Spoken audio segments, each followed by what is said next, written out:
Who needs a tomahawk when you have a flamingo? Why a flock of them could be headed to Russia. The Fury takes flight. What we know about Anduril's CCA and its maiden voyage. And Christmas comes early for a tech giant, what it could mean for the Department of Defense.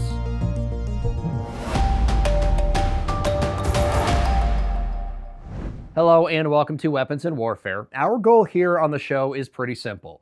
We want to help you have an informed conversation about what's happening day in and day out with our nation's military. For Straight Arrow News, I'm your host, Ryan Robertson, and we start this week with what could be the Navy's new jet for training its next generation of aviators. The jet is the Beechcraft M-346N, and it's the subject of this week's debrief.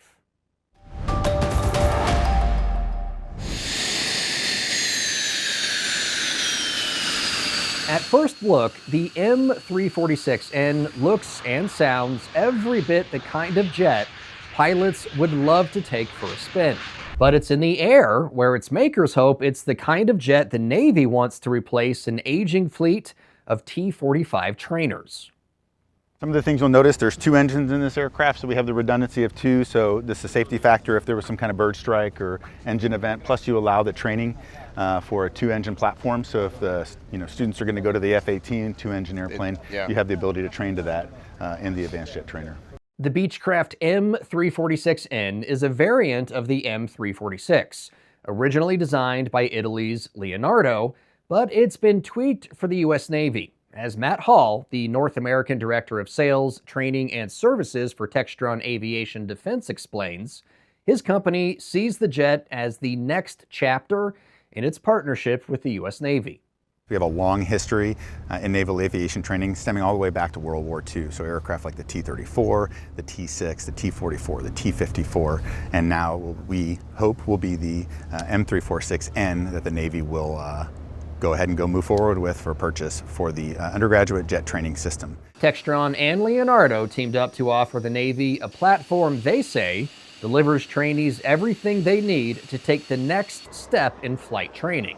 The M-346N comes with fully digital flight controls, fly-by-wire technology, and an advanced training system that includes a carrier landing simulator. Granted, all of that is pretty cool, but it's the data link that Matt says makes this a bird of a different feather. You could have aircraft flying with other aircraft flying with simulators, and you could have those constructive forces, say, showing up on an air-to-air radar so a student can do an intercept. Well, in a real-time monitoring station on the ground then, what you would see is an instructor could sit there and inject new threats into the scenario the student may not have expected. So even with one aircraft airborne at a time, you could get a very complex training scenario for that student and really make the most efficient training possible. Another advantage the M-346N brings to the table, a proven track record. Its predecessor has been flying for a decade with more than 150,000 flight hours to its credit. It's already being flown by more than half a dozen countries, with more on deck. And it's only going to continue to get better. So when this it's already gone through a number of iterations and updates to that system, so that 10 years of proving out the platform, because any new platform takes time, right? To get all the bugs kind of worked out, no matter what it might be.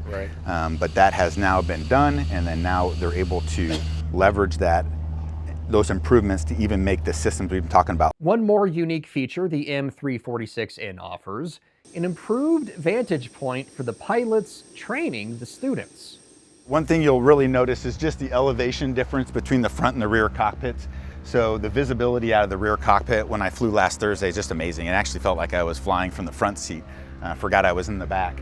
And for training aircraft, why is it important that the guy teaching can be able to see that vantage point? Yeah. One of the main reasons for that would be in the landing pattern, that visibility over the top of the student's head in the front cockpit.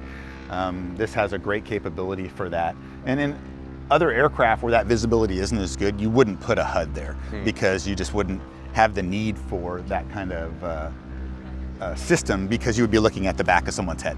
As for when you might start seeing the M-346N flying in American skies, the Navy is set to hand out the contract for the Undergraduate Jet Training System program in January 2027. All right, I am joined now by senior producer and Air Force veteran Brett Baker for some headlines you may have missed. And Brett, we've covered the M346N a few different ways now on the show, and the data integration that platform brings to bear is really impressive. It really is. It's kind of what separates it from maybe some of the alternatives.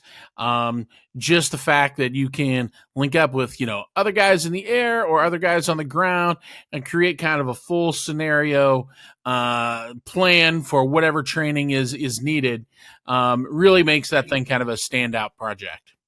Yeah.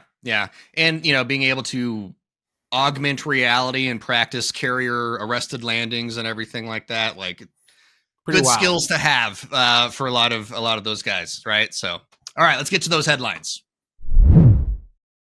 Just a couple weeks ago, in this very segment, we talked about what the delivery and green light to use U.S. Tomahawk missiles would mean to the war effort in the defense of Ukraine. Well, now comes word from The Independent that the Ukrainian-made cruise missile, the Flamingo, surpasses the Tomahawk in several ways. Built by Firepoint, with a range of more than 1,800 miles and a warhead of nearly 2,500 pounds, the Flamingo can fly farther and pack a bigger punch than its American counterpart. Firepoint's Chief Technical Officer, Irina Terek, recently spelled out her company's goals when it comes to equipping Ukrainian warfighters. We are producing specific products.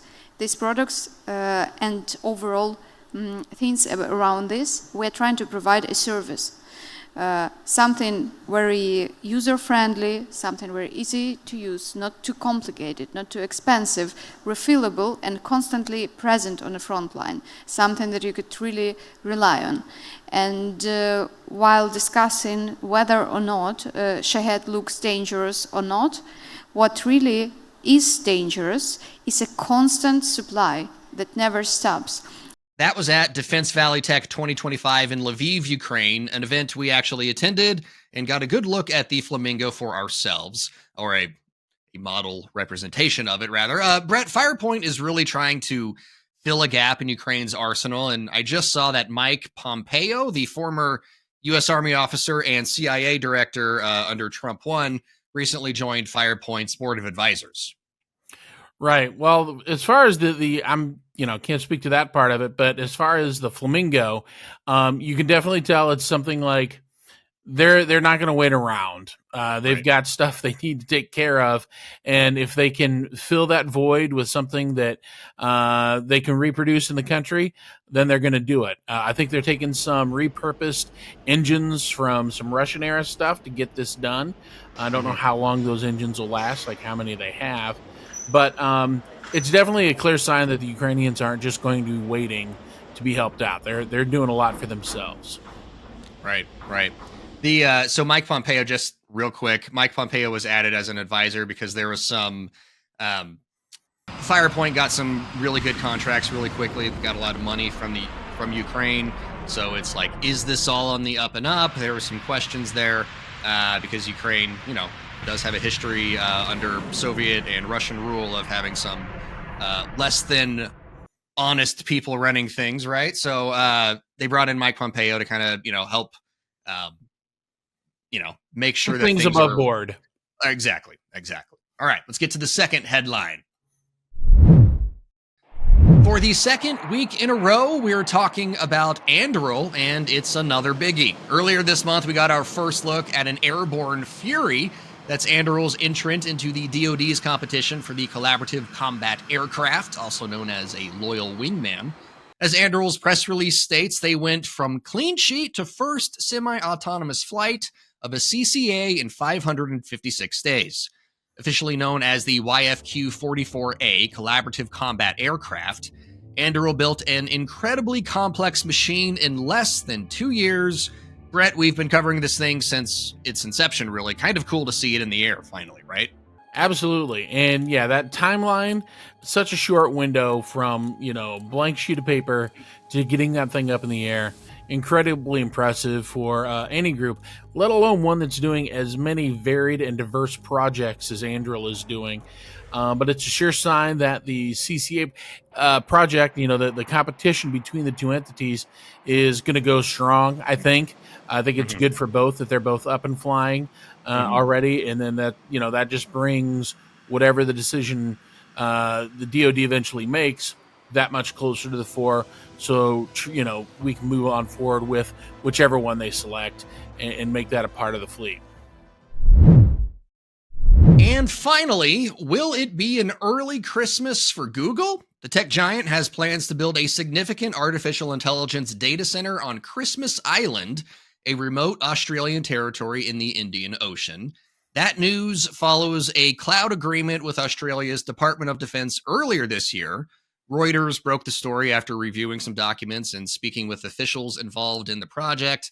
Military analysts are suggesting the facility would be a strategic asset for the island, which is increasingly recognized by defense folks as a vital location for monitoring Chinese submarine and naval activities in the Indian Ocean.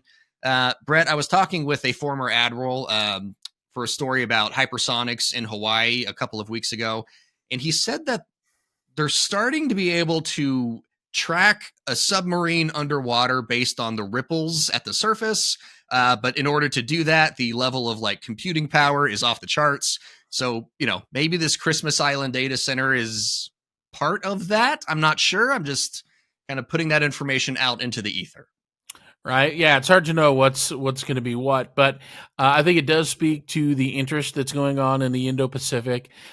People not only maybe wanting to be a part of it, but be a part of the solution to whatever eventually happens, and making sure that they've, kind of staked out their claim.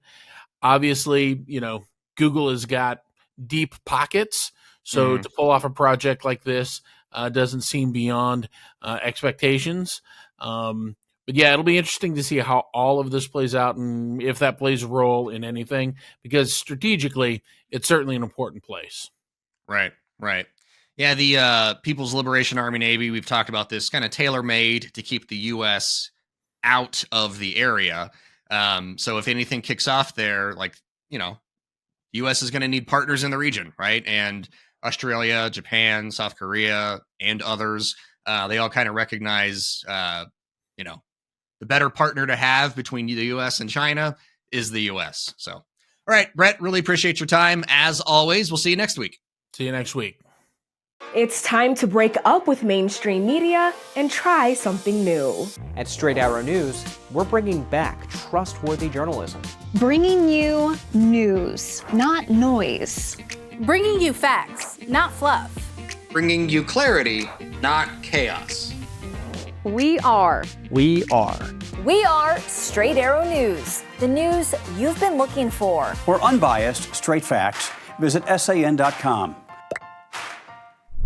For all the talk about future wars being fought by machines, the machines, they're starting to take over. Right now, one of the most persistent and growing threats on the battlefield is something far simpler: cheap, off-the-shelf drones.